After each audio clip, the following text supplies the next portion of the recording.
This is the story of how Rome fell and why it should terrify us. The greatest civilization mankind ever built lasted 500 years. Then one day it was simply gone. What secrets lie buried in these stones, waiting to be unearthed?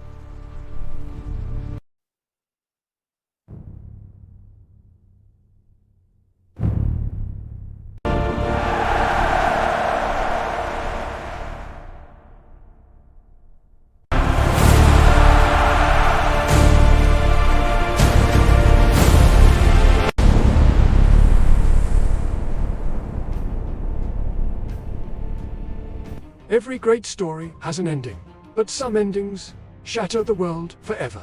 This is not just the story of a city. This is the story of how the greatest civilization mankind has ever built collapsed, and why it should never be forgotten. It began with a legend: two brothers raised by a wolf. A city built on 7 hills above a muddy river. Nobody could have imagined that this small settlement in central Italy would one day rule the entire known world. From its earliest days, Rome was different. It was not built on the power of one king. It was built on law, discipline, and the collective will of its people. The Roman Republic gave every citizen a voice, and that idea was revolutionary. For 500 years, Rome expanded, first across Italy, then across the Mediterranean. Carthage fell, Greece fell, Egypt fell, and with each conquest, Rome grew richer, stronger, and more ambitious. Then came Julius Caesar, a general so brilliant, so charismatic, so dangerous, that his own Senate had him murdered, 23 stab wounds, and yet his death only accelerated what he had started. His adopted son, Augustus, became the first true emperor of Rome. And under Augustus, the empire entered its golden age. The Pax Romana, the Roman peace, lasted over 200 years. 2 centuries of relative stability, prosperity, and expansion unlike anything the world had ever seen. Roman roads connected every corner of the empire, over 400,000 kilometers of stone paths that allowed armies, merchants, and ideas to travel faster than ever before. Roman aqueducts brought fresh water to millions. Roman law protected citizens from Spain to Syria. At its height, the Roman Empire was home to 70 million people, nearly a quarter of the entire world's population. It was not just an empire, it was the world. Marcus Aurelius, philosopher, warrior, the last emperor who truly embodied what Rome was meant to be. When he died in 180 AD, something invisible but irreplaceable died with him. His son, Commodus, was everything his father was not.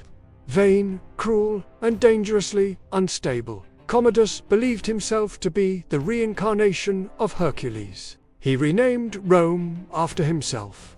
He fought gladiators in the arena, and always won because his opponents were paid to lose. He was eventually strangled in his bath by a wrestler hired by his own advisors. And with his death, Rome entered a spiral it would never truly escape.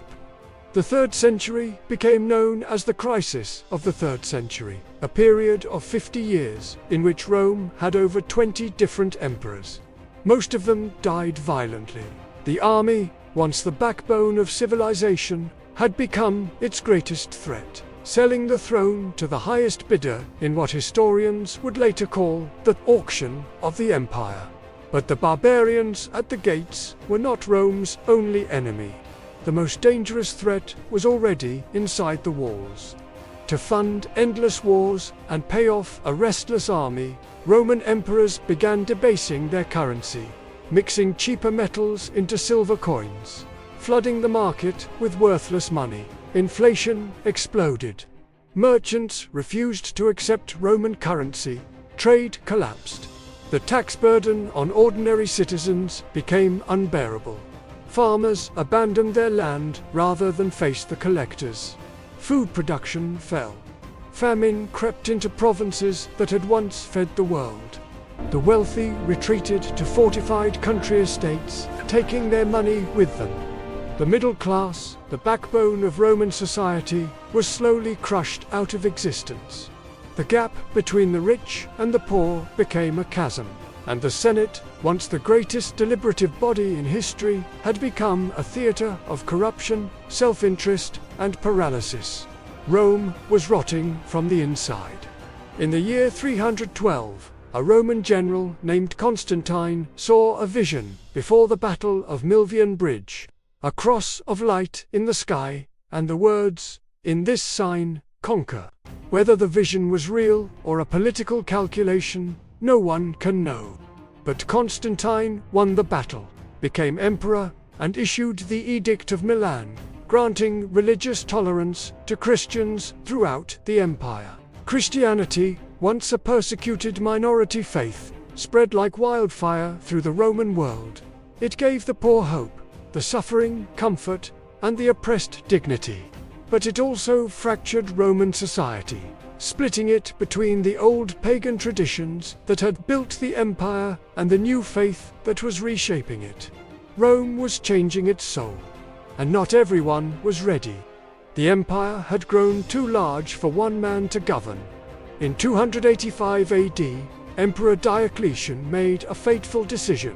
He split the empire into two halves, each with its own emperor. The Eastern Empire, with its capital at Constantinople, was wealthy, urbanized, and strategically positioned to defend itself. It would survive for another 1,000 years, eventually becoming what we know as the Byzantine Empire. But the Western Empire was a different story. Poorer, more exposed, and increasingly unable to defend its vast borders, the West was slowly bleeding out. Its emperors grew weaker, its armies grew thinner, and beyond its frontiers, the greatest migration in human history was about to begin. They came from the east like a force of nature. The Huns, nomadic warriors of terrifying skill and brutality, swept across Central Asia and into Europe, pushing entire peoples before them like a flood. Gothic tribes, Vandals, Visigoths, all of them fled westward, crashing into the borders of the Roman Empire. Rome, desperate for soldiers, allowed many of them in. It was a decision that would prove catastrophic. And then came Attila, the scourge of God, a man so feared that Roman emperors paid him tribute just to stay away. He was short, with a large head and small eyes, nothing physically imposing. But his mind was a weapon unlike any Rome had ever faced. Attila invaded Gaul, then Italy. He sacked city after city. Only a plague and a personal meeting with Pope Leo I turned him back from Rome itself. Some said it was a miracle. Others said Attila simply chose to leave. Either way, Rome had been humiliated. When news reached the far corners of the empire that Rome had been sacked, people wept as if the sun had gone out. Saint Jerome, writing from Bethlehem, could barely find words. The city that had conquered the whole world had itself been conquered. But the worst was still to come. In 455, the Vandals entered Rome and spent 14 days systematically stripping it of everything. Valuable gold, silver, artwork, the treasures of the Temple of Jerusalem, brought to Rome centuries earlier. Everything gone. Rome was no longer the center of the world. It was a memory being looted. By 475 AD, the Western Roman Empire was a ghost of itself. Its territory had shrunk to little more than Italy. Its emperor was whoever the Germanic warlords chose to place on the throne. The last of them was a boy, Romulus Augustulus, barely 16 years old. His name carried the weight of Rome's entire history. Romulus, the city's legendary founder. Augustus, its greatest emperor. But he was neither. He was a puppet. On September 4th, 476 AD, the Germanic chieftain Odoacer walked into the throne room and told the boy to leave. There was no battle, no heroic last stand. Romulus simply handed over the imperial insignia and was sent into comfortable exile. Odoacer did not even bother to claim the title of emperor. He saw no point. The title meant nothing anymore.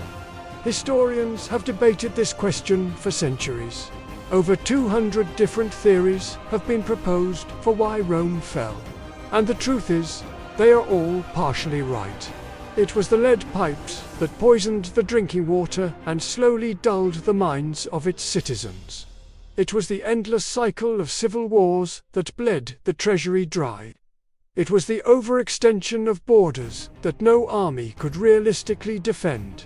It was the climate. A series of volcanic eruptions in the 530s triggered what scientists now call the late Antique Little Ice Age. Crop failures, famine, and plague swept across the empire in waves. It was the Antonine Plague. And then the plague of Cyprian pandemics that killed millions and shattered the demographic foundation of the Roman world. It was political paralysis. It was economic collapse.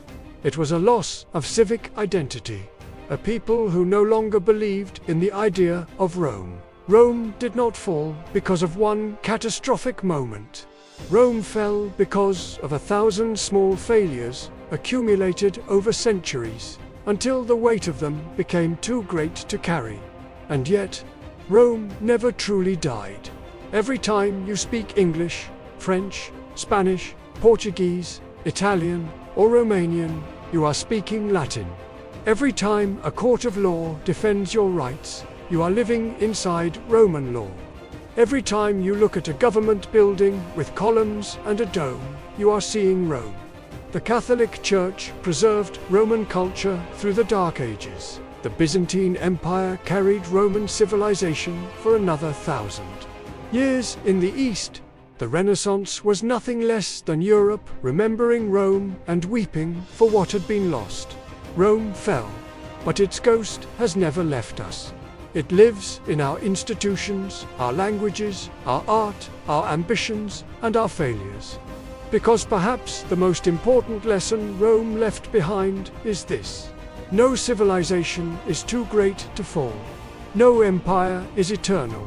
And the seeds of collapse are always sown in the moments of greatest triumph. Rome was eternal, until it wasn't.